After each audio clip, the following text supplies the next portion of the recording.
Hey folks, Nick Tuckert here with the Historical Fencing Guild. Before we get into our usual program tonight, I have to pay some bills. The Historical Fencing Guild is made possible with the support of our good friends over at the Independent Creator Directory. That's IndieCD.org, your one-stop shop for the best and the brightest authors, artists, and musicians. We are also supported by the use of my affiliate link over at Purple Heart Armory. I do get a small percentage back. However, I only agree to that with I will review everything I review completely open and honest. But if you are looking for goods and you want to buy American made, PHA is definitely the place to go. We are made possible further by sales of the Simple Sword, the Fighting Axe, and the Simple Spear, all part of my ongoing series of Western martial arts manuals designed to help you go from having never handled the sword to teaching the art to others. And, of course, we are made possible by my amazing Patreon patrons who are patiently awaiting a whole bunch of videos from the last practice. And I want to thank them. Their names are scrolling at the bottom. Off in the Woods, Frog G, Ronald, Riehn, Bladed Thesis, Brian K. Morris, Cindy Koepp, Steve, Agosto, Don, Dulas, Angelina, Vaquera-Linke, Joe, and Trilaina, Bachman. I could not do what I do without you. We do have a set of news, both in acquisitions and in opportunities. Tomorrow we will be having a practice. Looks like it'll be a limited turnout, but we're going to see what we can see. My good buddy James Robertson's coming out. I'm hoping to get my brother. And if it's too hot, it's going to turn into a magic game because, frankly, it is monstrously hot. But we are working on opportunities to further improve our facilities. So I want to talk a little bit about that. Chief among them is I have acquired a 20 by 20 tarp and supportive tent poles that theoretically should allow us to put up a nice shaded area over the list field, which I have to reset, but I have to reset that in the morning or tonight when it's cool enough to do so. We're just trying to get the vibes back, get things running how we want. I'm hoping if it's tall enough, we'll at least be out of the sun when it comes time to fight. And if it doesn't work, it will at least give me a sort of pencil-in area. I had planned to actually buy the carport. I had effectively saved up for the carport that we should be able to put out without any permit issues. However, it turned out we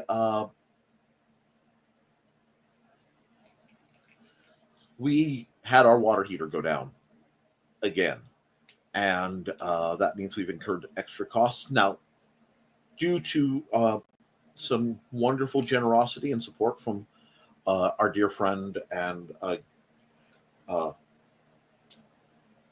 guild member Rich Asplund Jr., we aren't where I thought we'd be, but I'd already ordered the tarp, so I'm making that work until I can fully recover, which should be good.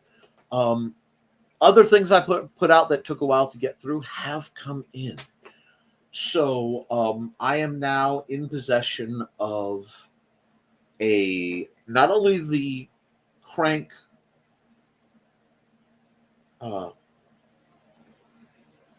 forge, I have a crank grinding wheel for sharpening knives, swords, and axes. And I have, it's a small one, but I have a throatless shear, which takes me back all the way back to Jesse Tibbetts, also known as Squire Kedifer, who is no longer with us, but he taught me a large amount of my armoring. And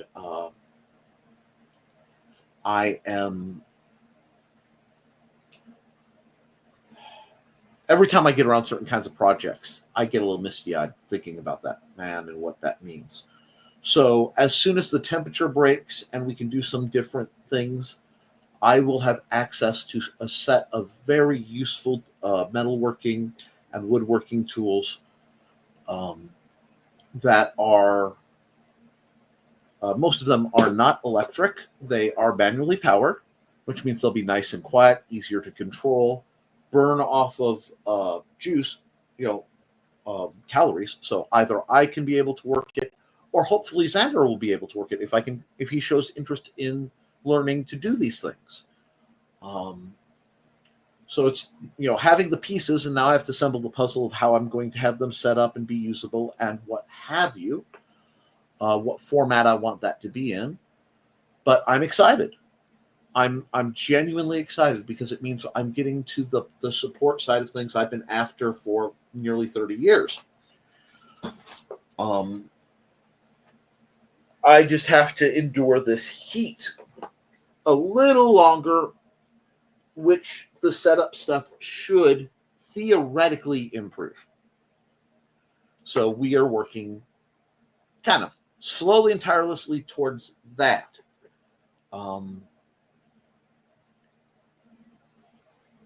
I don't know how tomorrow's going to go.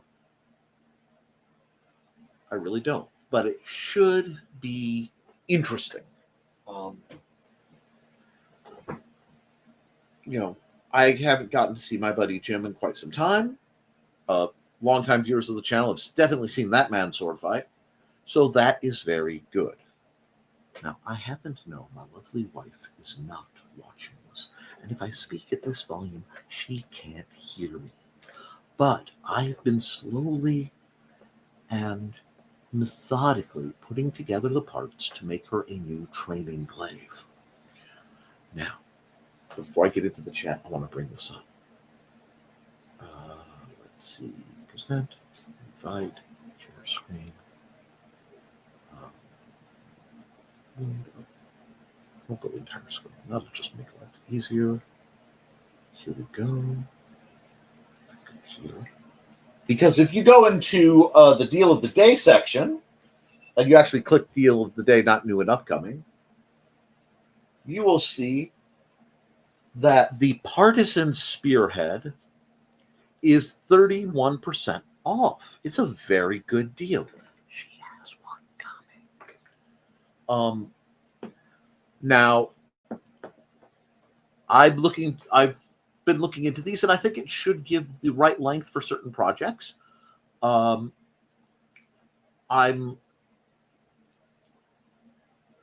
going to see how well it holds up on the pole I've selected. I may have to get a slightly thicker diameter pole, but they're listed in what they are expecting, the 1 1/16 or 1 1/8 round.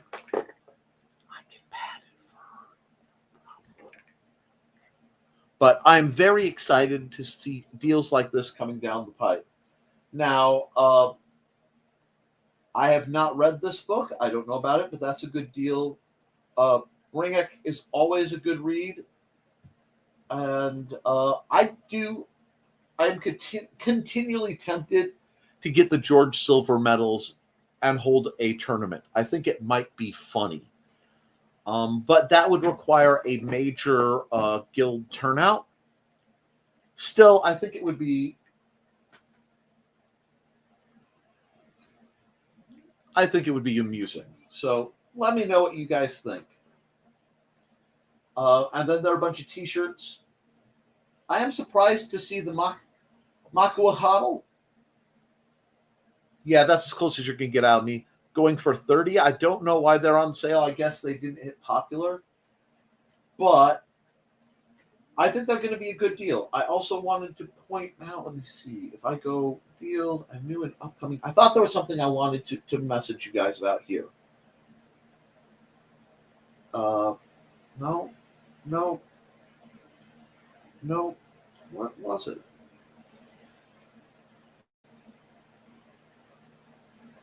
I did find the fact that they've made an orc scimitar trainer utterly hilarious for all your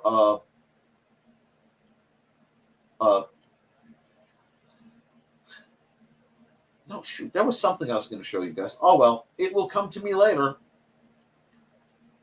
because none of that is new. And all of that is a bit more expensive than what I can really work with right now. Still, there's some great things coming down the pipe. I'm excited for what the yard's going to be. I am excited for what we can do with the resources we have, and the fact that we're getting there, that it's happening. I have been working back there, so that table, it has been pulled out. Hopefully, actually by the next time you see me, I will have those glass door cabinets and things are going to move around so that I have access to some of my other equipment. So I'm looking forward to that too. We want a more professional rig. To answer the question that I got on Messenger, you're right. I'm not wearing one of my Hawaiian shirts. Even with all the ACs going and some fan adjustment, it's still well over 80 degrees in this office. And I can't do that in a extra layer. So you'd either get to see far too much of me or I would cook. And neither of these are really amiable to me. Now, the other thing I want to put out that I'm going to find fascinating, because I definitely will be watching it in the rerun, tragically, is our buddy Thesis is going to be doing on his channel a discussion of stances and guards from one of the styles he does. Now, when he is done with this video, I hope he has the good sense to download the transcript,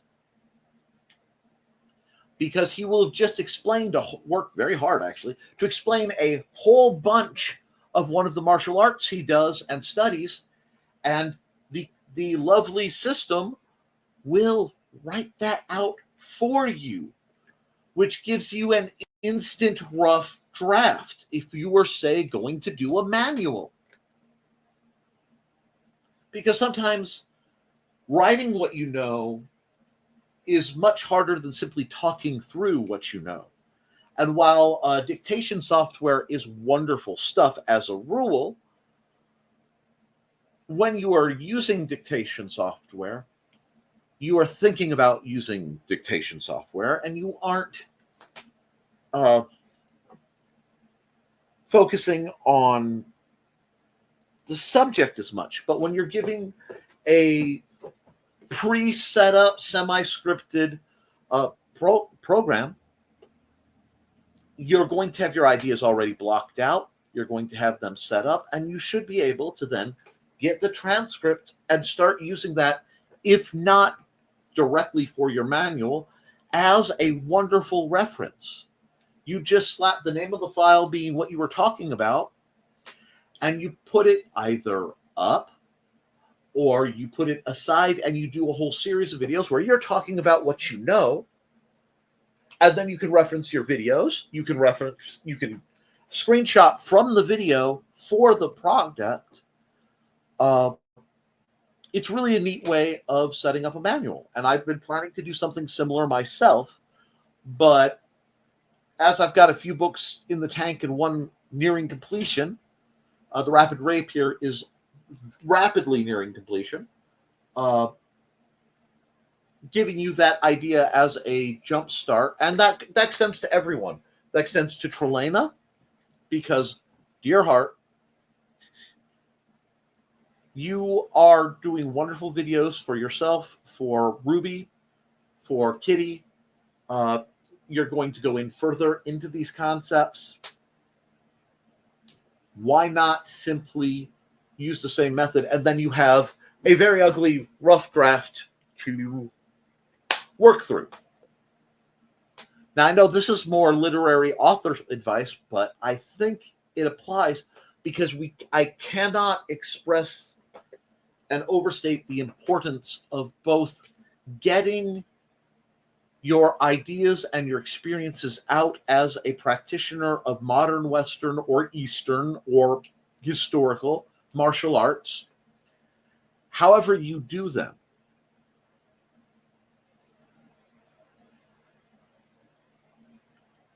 and then getting it and making sure that it is in print tangibly somewhere right now is beyond important.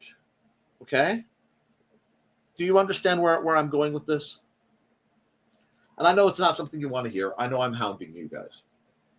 But as I've said several times, I know, not I think, not I'm pretty sure of, I know that if I were to pass this very moment, if I were about to aneurysm out and just slump over, many of my stories are out there. All of them? No. But many of them. A concise approach to my style. Well, not concise. It needs work. But a written piece of the aspect of my style is available. People pick up the manuals and learn a lot. I can still be of service even though I have passed. Historically, if anybody needs to look back and wants to see, for whatever reason, how we were approaching Western martial arts or the study thereof, it's there too. Much like my published fiction and my published games and other things. Once it's out, it has a life of its own. And it really does become, in many ways, like a child. It is something you rear up the best you can and you let out in the world. And once you have it out and you have hard copies, it's much harder for somebody to come back and delete it if you have a hard copy in hand. It's much harder for people to change it if you have the original hard copy in hand. And this is important. This matters because this applies to the historical part of the Historical Fencing Guild. There are many wonderful sources out there. Many I respect and I throw out, frequently. Lord knows I'm a Gigante devotee. I love me some Gigante. I love Fiore in his place. I love Ringek. I love... Oh, God. I don't love Tallhofer. I can't. I'd be lying if I said I love Tallhofer. I'm kidding. I can't. But I got to have love for Silver. I got to have love for Marzano and Agrippa. And all the other ones I've had the privilege of dealing with. Even Barton. And everybody knows half his stuff was just BS. But I also love the writings of... what's it got? Not Guy Ritchie. Shoot, I always get his name messed up. But wrote the Swordsman, the Duelist's Companion, and the Swordsman's Companion. Guy Windsor, sorry, not Guy Ritchie, Guy Windsor, and others. I just saw Anthony DeLongis has a whip video up on YouTube. Just came out. I saw it go across. I want to say yesterday, very late, so it might be there. I'm excited to see that because I used to crack whips a bit. I don't have a whip of that breed anymore. Maybe I need to. Nick, you hate flail weapons. A whip is not a weapon. A whip is a tool of distraction and guidance for large livestock and a few other less than pleasant things, and a few, in some cases, more than pleasant things. However, I do like understanding them because I grew up watching Indiana Jones. Good heavens. So that is in the works. And that is a group I want you guys to join. I would love to see Al write some type of fighting manual. I'm very serious about that. I would love to see Steve write a fighting manual. I would love to see John Miner write a fighting manual. There are several people I know who are in a position of having knowledge that they need to impart onto others and to do good. So I'm going to hold you guys to that. I am going to admit that I may cut this video a little short if I get too hot. I hope you all understand that.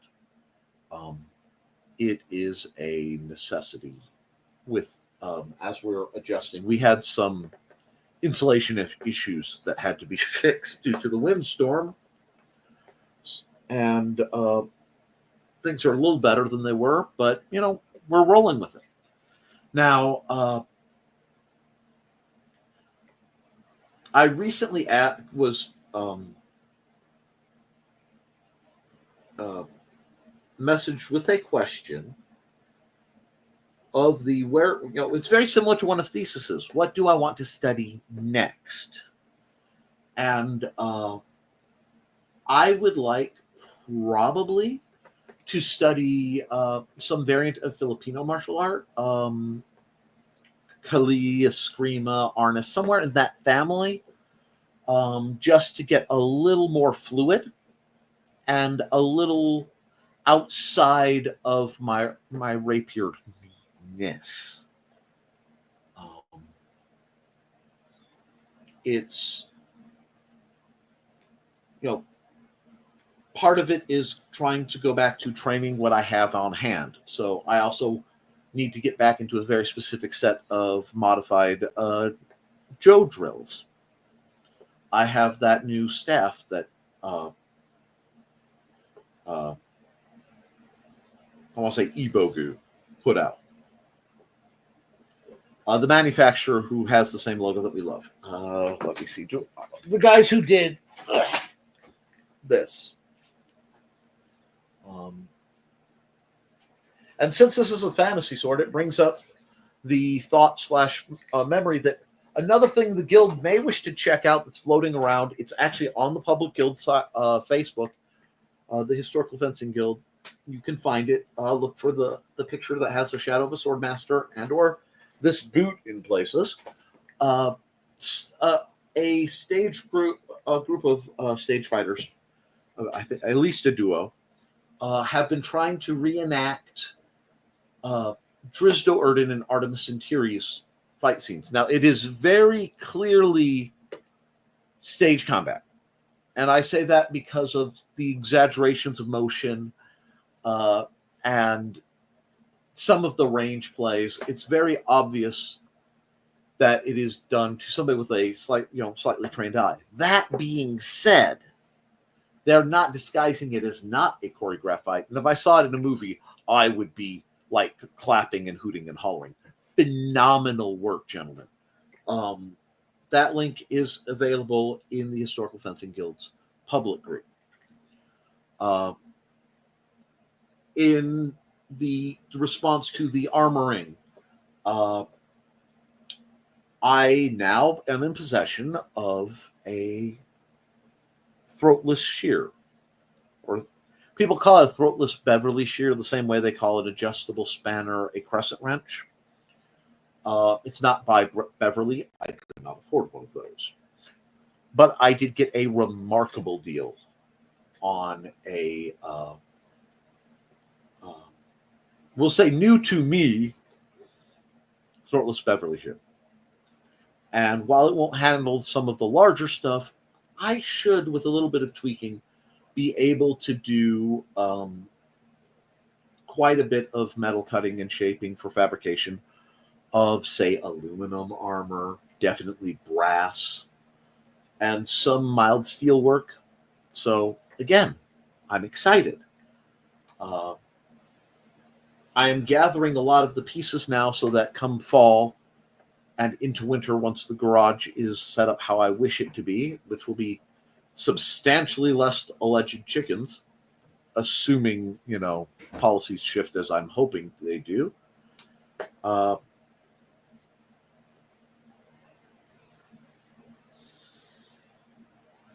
We will have, I will have access to do the crafts I desperately need to. Right now, it is a very cautious race between getting what I need, getting it set up, and getting back in the shape to do it before I burn out from some of my other issues and maybe find out I can't anymore. I need to get good enough to at least be able to demonstrate what I know how to do, and refresh myself so I can properly demonstrate it and make things for people who need it. Then I will have to start sourcing materials.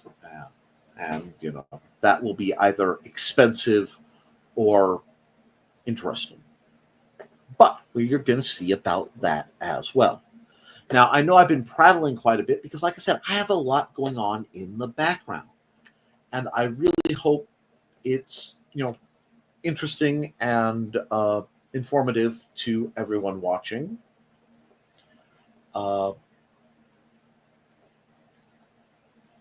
So let's go through the lines. We're going to hit the comments real quick and see if any questions have been generated. First through the door, apparently, is Houston, Texas Dave. Hello. Right over there on Kick. I love seeing my people over on Kick. It's delightful, and pardon my throat. I've been cleaning, and I suffered a rather unpleasant allergic reaction.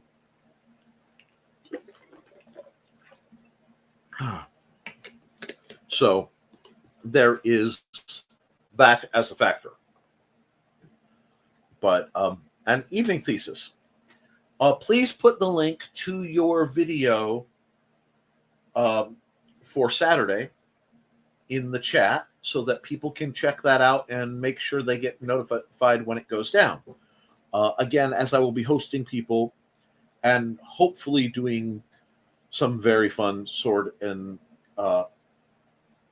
fighting and other means related stuff, I won't be able to watch it new, which stinks. But I do hope you take my commentary, if you were here for it, yes, you were here for it, in mind, and simply, when you do your presentation, go in and get the transcript and just put it in a doc file. Put it in a Google Docs file. And then do it again. And when you get enough, or you've covered a large part, go look, edit it, improve it, throw some images in there, and get it out there. Your first manual is not going to be perfect. Your first book isn't going to be perfect. Do the best you can. Because any level of imperfect is infinitely better than the perfect idea that never manifests. And it's high time a lot of the people that we know manifest their capacities for not just themselves, but in service to the future.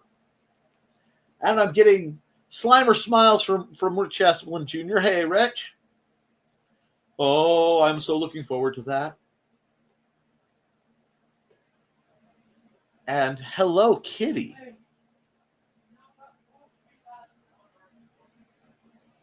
How are you? I'm seriously, what all have you been up to? I'm genuinely curious. And oh, the subs are working over there. Excellent. I am beyond happy to hear that. And good evening, Trey. And yes, they are. Thank you. I really do appreciate everything you guys are doing for me. Thesis says, I wonder if Nick has seen that picture of the painting that Ruby shared with Trey the other day. I have not. I have not seen said picture. So I will need to see that at some point because I'd love to comment on that. And I hope you are well as well, Thesis. Because I know it's been so long since we've chatted. And hello, Foxy. How are you? And Foxy, you're always cooking.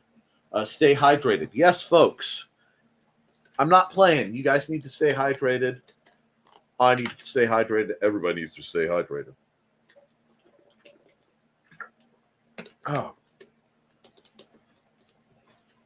But, and there's the link for Saturday's show. Thank you for throwing that up there, Thesis. We are at an interesting point.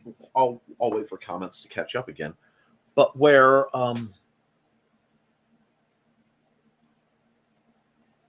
the study of things like line combat, skirmish warfare, skirmish and group movements can become very relevant. Even if you are not participating in anything like that currently, I've been watching the news, and I've been watching some of the unpleasantness, and it is very true that understanding how basic line combat works is very important. So,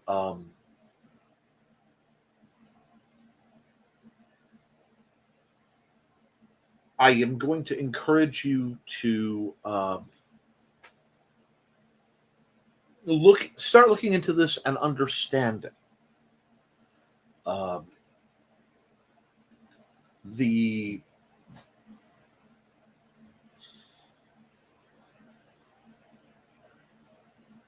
My concern whenever I'm doing anything is always for the weakest among them. And whenever I see things like, and I hate to say it, riots or mob events, large protests, I always, because of how I trained my eye, I see the scrum, I see the picket lines, I see the pulse charges and the gaps and the flanking maneuvers. This is one of those that, as long as people are dealing with large numbers of people in small areas, this skill set is vital to understand, possibly for your own safety. And again, I am not saying this to encourage anyone towards any action, because that could be problematic. And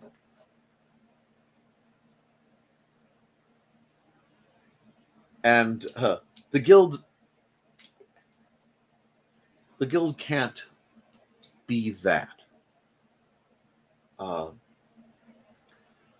But I think everyone needs to understand it so that they know how to avoid getting caught in a kettle, how to avoid getting scooped up when you were just out shopping.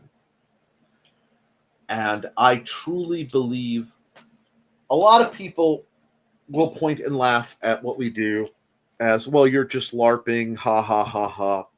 And excluding the people who do LARP, which I have no problem with,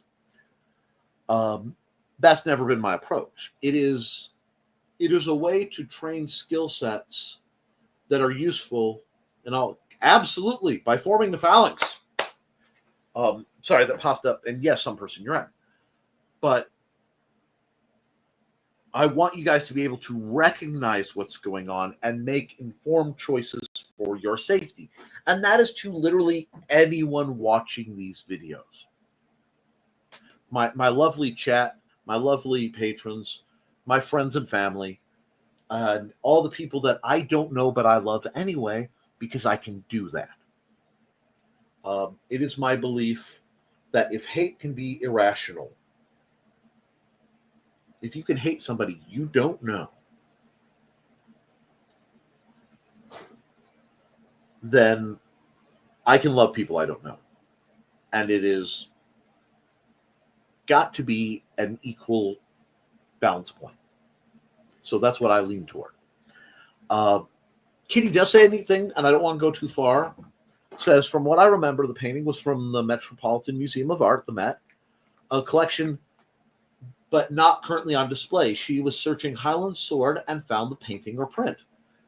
You could probably just search the Met website and find it. I probably have seen it for my perusal in that wonderful resource. I just don't know if I'm allowed to bring it up and show it, or else we'd be walking through looking at different swords and things, because a lot of times that's a great way to identify a historical sword is to find something that it looks like in the Met, which is a very vetted source, and then from there backtrack. It's also a great way if you are making or designing something to find out what it should be called. So we need to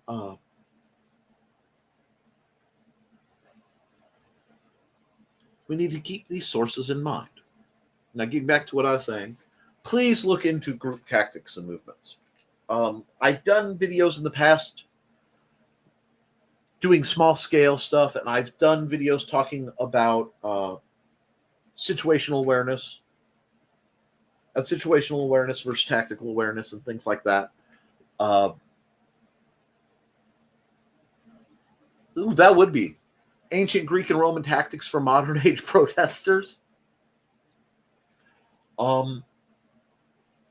History has a way of repeating itself. And I don't know if I would. There are times I run into the morality versus legality of situations. And since the rules are changing so fast, I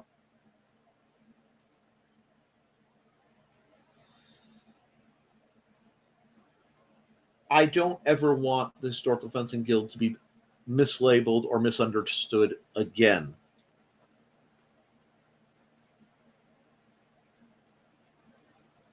Oh, it's very. I remember they do.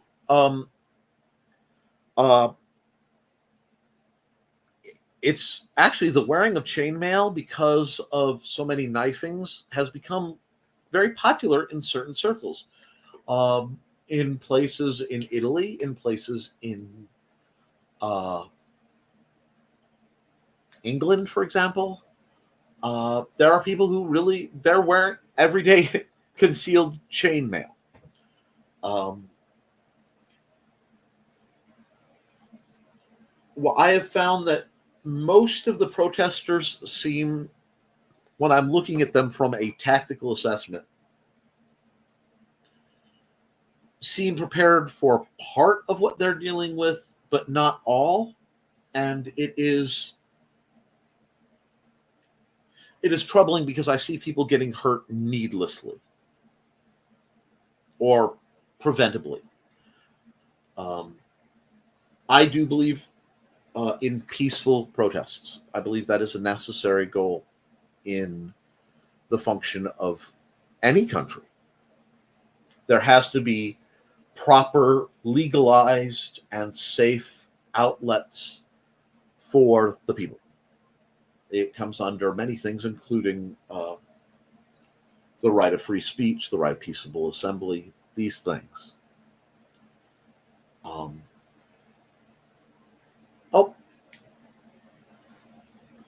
Got a lovely kickbot, but they count as interaction, and I need so many random sign-ons to pursue some of what I'm doing that I'm not going to complain.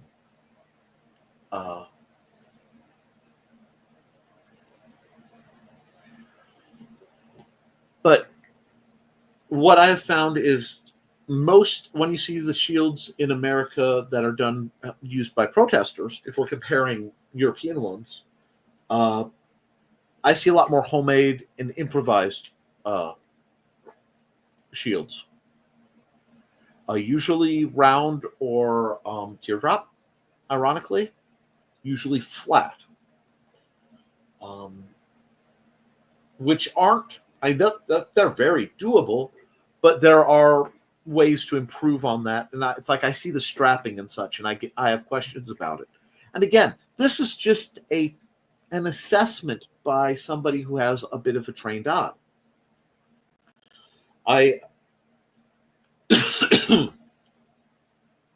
I see the necessity of understanding equipment and safety gear as something everyone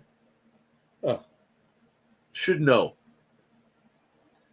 I mean, bare minimum, every male who is going out to something like a protest should wear a cup. Now, I do have concerns, and I don't know if that sort of thing counts as towards premeditation if something goes wrong. I don't want things to go wrong. I want peaceable,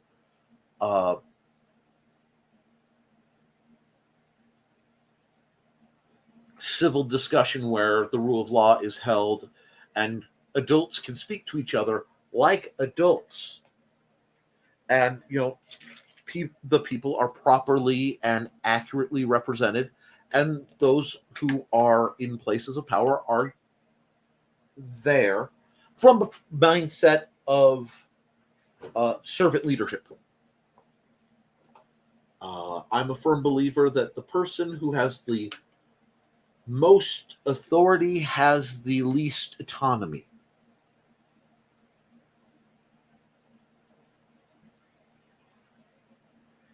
Because if you have the ability to, with a word, end someone's life, you need to be strictly, both externally and internally, held to a set of rules.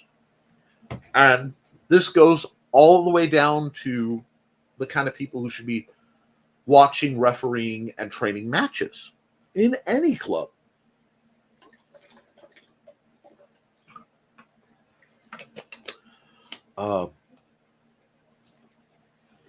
One thing I find that assorted groups, and I want to pull it back a little more to what we're supposed to be on topic about, because that, while fascinating, could be a very dangerous topic to walk if we don't walk it with respect and with caution. Like I said, I don't ever want to be seen as instigating. I want to be someone who educates and elevates the downtrodden. That's what I do. That has been my goal. I want people who, especially people who have lost personal power due to trauma or injury or just disability, to be able to find ways to express and rebuild that power. Oh, good evening, Dawn. The only way to do that is it goes into what I'm talking about, melee combat. Everyone is surrounded by nestled circles. And when we're talking about range, it's, your skin is like, contact with you is the first thing you have to be in control of. And then, how far you can reach at about elbow, how far you can reach at your arms. How far you can reach effectively with a force multiplier. That could be a weapon, tool, projectile device, whatever. That expands your circles out. And as you expand your circles out, you have to deal with whatever threats can interfere with those circles first. And we need to train in that. And this is where occasionally I run into issues with people who don't cross-train and only solo combat.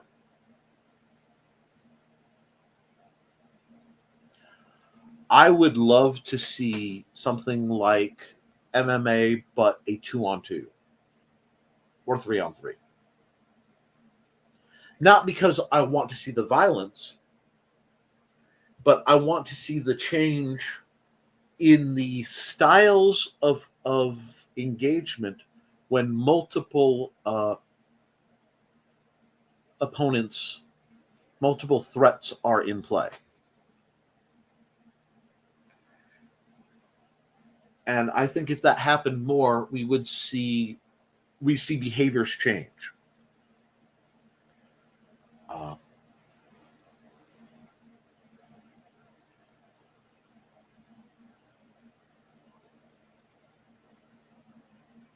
The more complex the situation, the more simple you need your reaction to be. And I think, again, we need to test that. The tragedy I find with mixed martial arts is mixed martial arts, and I know I'm talking about it a lot, but something I pay attention to, has become its own style, largely populated by the same sets of training that work best for MMA. And that's wonderful, but ironically, it defeats its own original purpose in my mind. Wherein you would take a practitioner of Wing Chun and literally put him in a room with in a ring with a practitioner of Bagua and see how that works out. You understand? Likewise, it is vital we have cross-training in our martial, in our melee, in our armed styles. Because if you're not stress testing it, if you are not cross-training outside of your style, if you aren't cross-training as much as possible outside your local group, if you're not cross-training outside of your experience level, you are going to stagnate dramatically. Everybody does. And that's because it's very easy for fighting to become insular. And I've noticed that even with us. It's very easy for Trey and I to fall into a very specific style of fighting. It's very easy for Jim and I to fall into a specific style of fighting. It's very easy for a few others to fall into very specific styles, very predictable. And we need to make sure we are breaking out of that whenever we have the opportunity. You'll note I said training outside of your experience level. You are sparring. You need to spar with people who are more experienced and less experienced. Part of it is theoretically you're getting more from the more experienced and you are giving more to the less experienced as part of the circle of fight. It's the circle of fight. Anyway, sorry, my sarcasm kicked in. But when you are working with someone of less experience,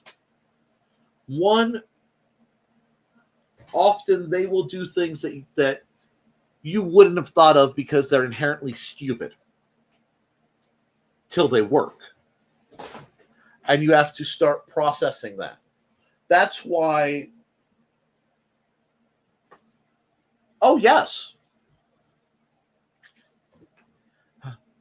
And we got popping in. I said hi. Hey, Dawn. And sarcasm, me? Nah, never. Speaking of MMA, they got MMA night battles in full armor. Yes, they do. In fact, what is it? Is it armored martial arts? Armored mixed martial arts? I'm trying to remember the name of their group. I know several people who are in such groups. Stephen and Amanda Hatt come to mind. Adrian Dinwiddie come to mind. It is fascinating to see the difference between that and something like SCA heavy fighting. And for me, my problem is in the safe training of that technique. And what I have found is the people who love that have accepted that they are just going to take a fixed amount of damage from doing it regardless. So it's a different mentality but it's fascinating to see.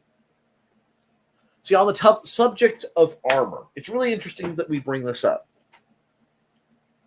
There are two approaches to armored combat. For all the martial arts out there, there are two approaches. Two. Your training is to simulate the use of the armor, which means, whether intentional or not, the armor itself is part of your weapons system. And especially if you get into like bow hurt, or oh god, I cannot remember the mixed armored martial arts group name. It's falling off my head. But you get into, okay, some SCA heavy fighters, definitely the two chucks. You get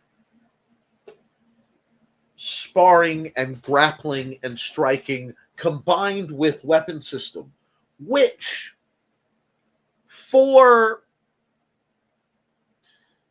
realism and practicality, if you can train that way, if you can physically endure to train that way, you will get the best, most practical experience out of that. If you are training, right, if you are in the armored approach. Now, if you look at what we do and what other groups, so certain LARPs, SCA, largely, a few others, it's weapon-based fighting with minimal to no unarmed combat as a safety measure. And that is one I've always felt very mixed on.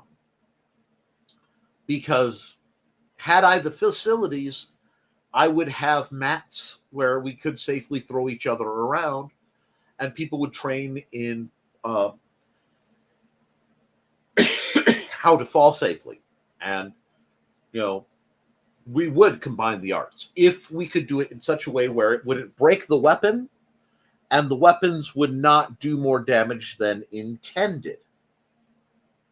Which gets us back to the armor, because I said there are two approaches. One of them, the armor is part of a weapon system. The other is we wear armor and protection not to simulate being armored, but to prevent the damage that we would entail if we were unarmored. I don't know if that's making sense to you guys, but I always want to fight like I'm not wearing a mask. Sure, Kitty. Kitty says, "Ooh, I found a picture of a messer guard that looked unnatural. If I can send it to you, could you explain it to me?" We're friends on Facebook. I'll get Facebook up in the background, and I will gladly look that over, and I will gladly explain if I can. And if I can't, I will say I don't know. We're just taking a minute to get there. Wow. Sorry, I just saw prehistoric voodoo dolls come up on my stream, on my For Me feed. And let me see. Thesis sent me something which looks like a manual of some sort. I'll have to look into that. But yeah, Kitty, as soon as that comes to me through Facebook or whatever, I will look that up. We've got a few minutes left. But how I work with does produce more defensive-minded fighters.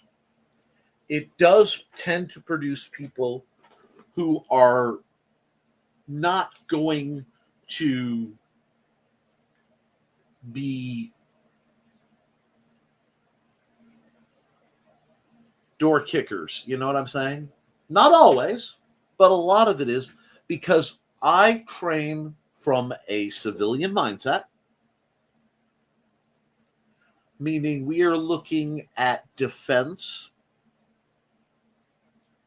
I train to encourage survival over victory. When we're sparring, we're doing scenarios, because I want to instill capacities. I want to instill capabilities, but I do not want to instill bravado. I never want someone I've trained to feel comfortable enough to go start poop or be excessively heroic and get hurt in what we do. So the only reason I am wearing armor, whenever I'm wearing armor, is so I am not hurt in the practice. It is why I train us to have such a light relative necessity for a hit. I would rather have you guys train expecting the worst outcome of a mistake and being able to possibly mechanically deal with the real life one better than you would expect than the reverse. It's also why I tend to, while I do love the historical stuff and I shall always love rapiers, I do tend to encourage the training in styles you are practically likely able to mimic using modern acquired gear. That's why floating around here somewhere is my butcher knife trainer that I made. I made about an 8-inch butcher knife trainer. So let me see. Oh, that's beautiful. Thesis sent me a wonderful manual. Let me see. Kitty sent. Okay.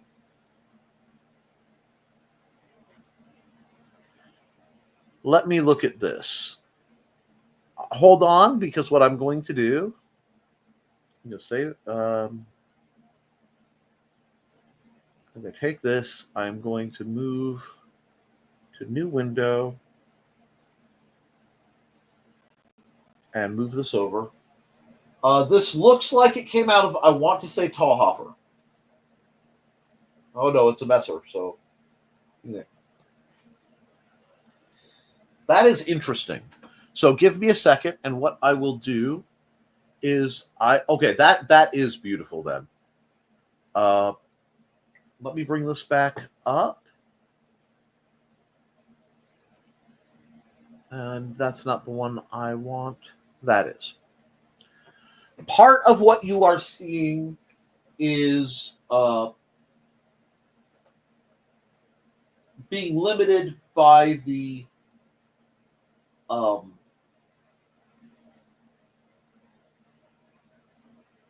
effective art style of the period. Okay? I've seen this.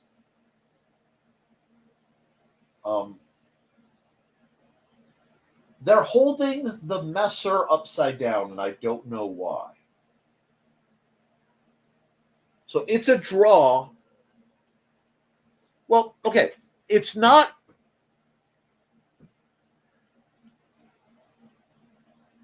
No. Okay. Let's do this for a second. Okay. Give me just a second. Do I have my... Oh, hi. There's a cat down there. There's a cat over there. Sorry. I've been rearranging things, so you have to bear with me. But let's get the stick of everything. Okay.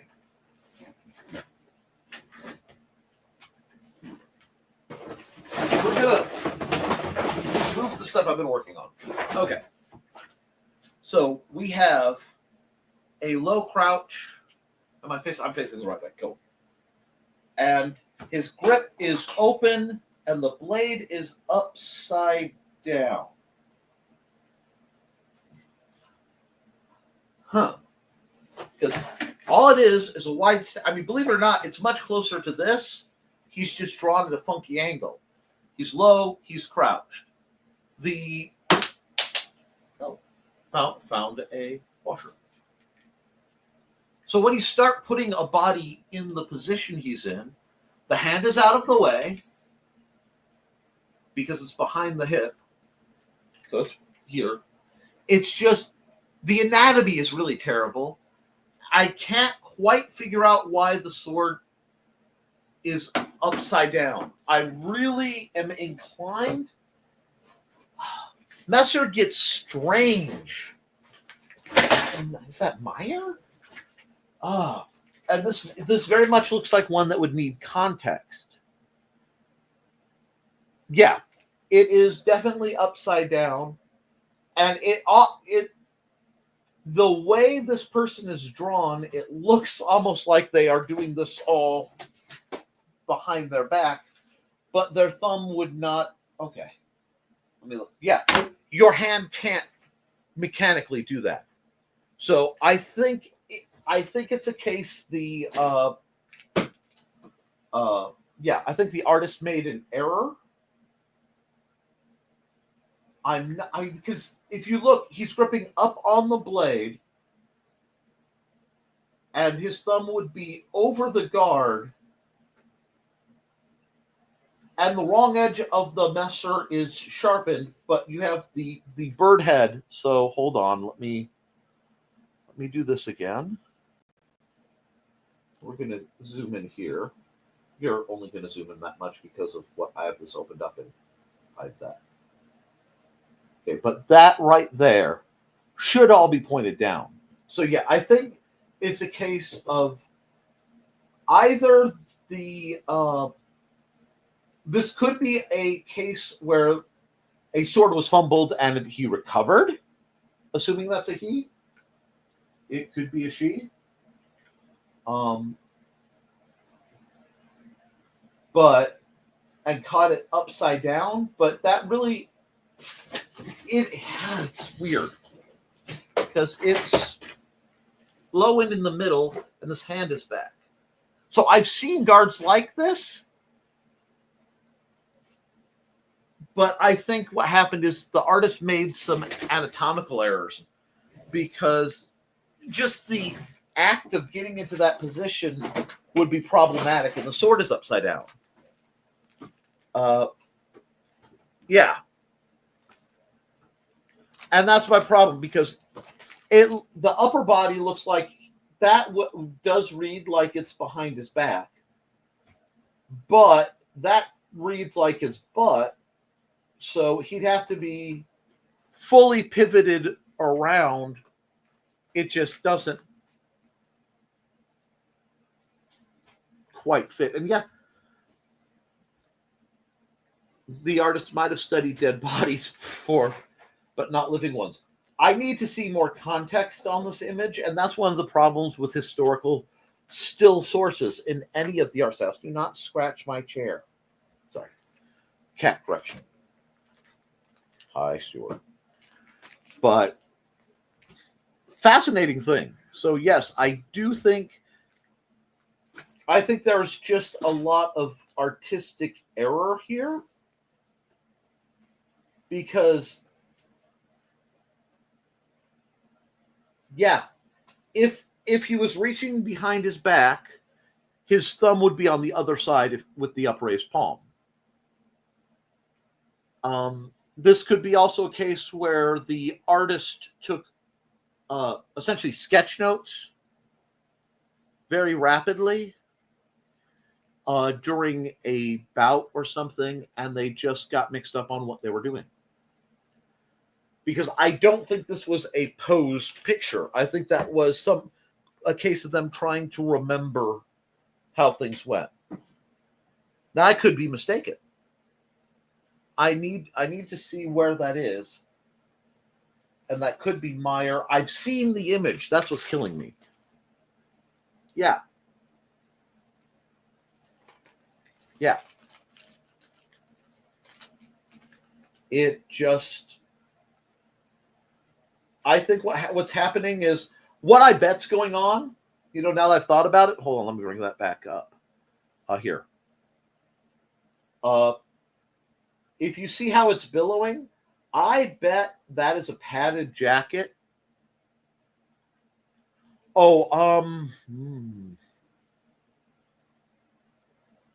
This is fairly early.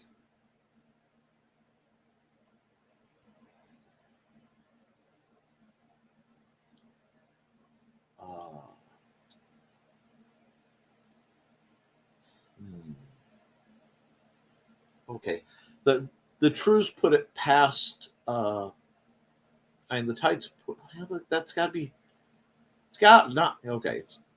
I'm a Renaissance guy, so bear with me, but those pointed shoes and tights like that, that's weird.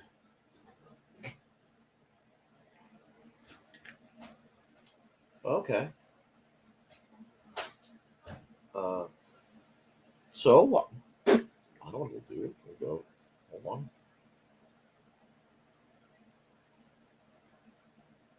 Copy image. We're gonna do this, and we're gonna go Google. Let's put some. Yes. Yes. Google.com, and we will go image search by image. Hold on, we'll just do it like this. Give me just a second. I have to maneuver a few things to get that where I want it.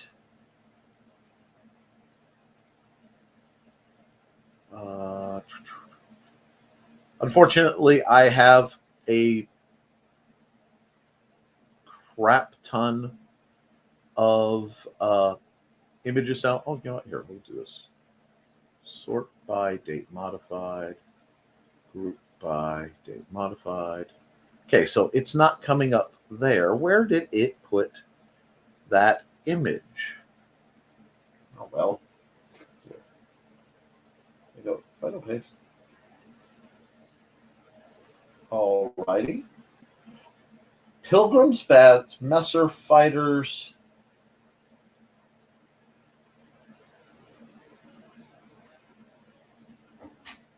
Oh.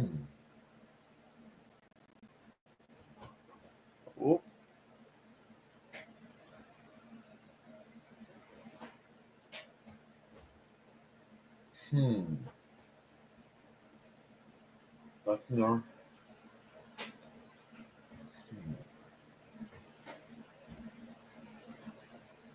See, there's our boy that somebody made fun of.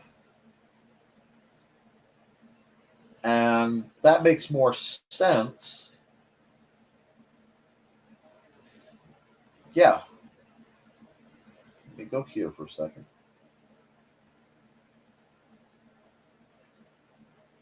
Johannes Lechner. Yep. Born in Nuremberg. Okay. At least we found the reference. And I will just throw that copy into the chat for you guys to have access to. Let me get rid of that.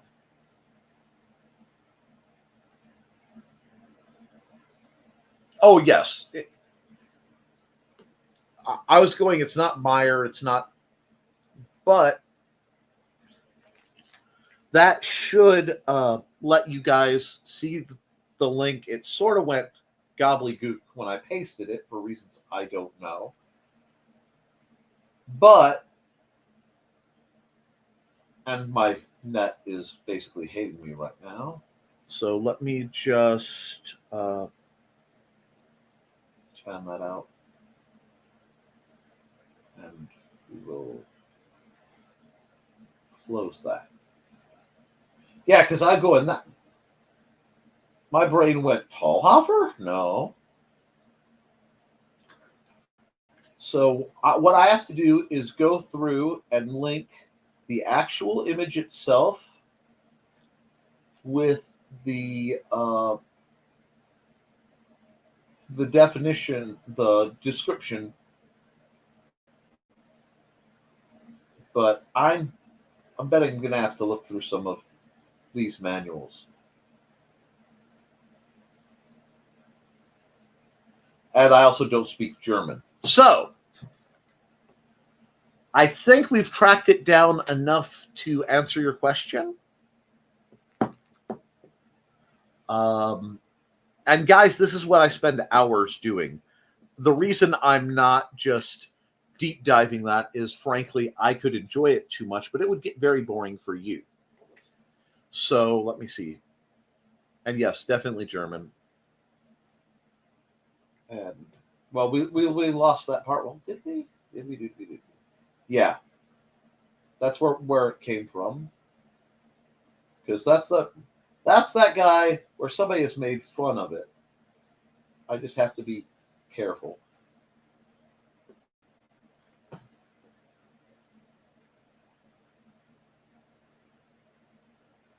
And yeah, they're having fun. So, I hope that. Oh yes, Wikiton Hour is a wonderful resource for seeing scans of historical documents. They absolutely are. I think I was able to get onto academia.edu. I literally have probably 50 plus curated manuals and discussions and papers on given things that I need to sit down and nose through that I won't be able to till probably the middle of next month, if I'm lucky, even get back started. And then I will be fronting them back up to the secret folder for my Patreon members to be able to dig through too. As I get them, I pass them along. I'm way behind, and I do like to peruse them at least a little bit before I front them on, despite the speed in which they are coming. I do think this has been an interesting program. I hope you've enjoyed it. I'm sorry Ruby couldn't make it, so those who speak to Ruby, please extend that she is missed. And beyond that, guys, it has been over the hour. I have some things that are required of me, and there's no other way around it. I got to get some stuff done for tomorrow. So I will talk to you all very soon. Guys, keep your guard up. Do your drills. Keep your eyes open. And be kind to yourself and each other. And as always, friends, thank you for supporting your local sword master. I will be back next week for another episode of the Historical Fencing Guild's live stream. I'm hoping to have recorded material for you sometime next week from this practice or last. I'm still getting into the video editing programs, or at least I want to. So middle of next week, I might be able to get into that. I have some charity-related work I have to do first. Rather substantial volunteering. But beyond that, guys, wonderful night. Keep researching. Keep coming up with these great questions, these oddities, and keep reaching out, because it's the only way we're going to learn. Pay attention and stay safe out there. Okay? Toodles.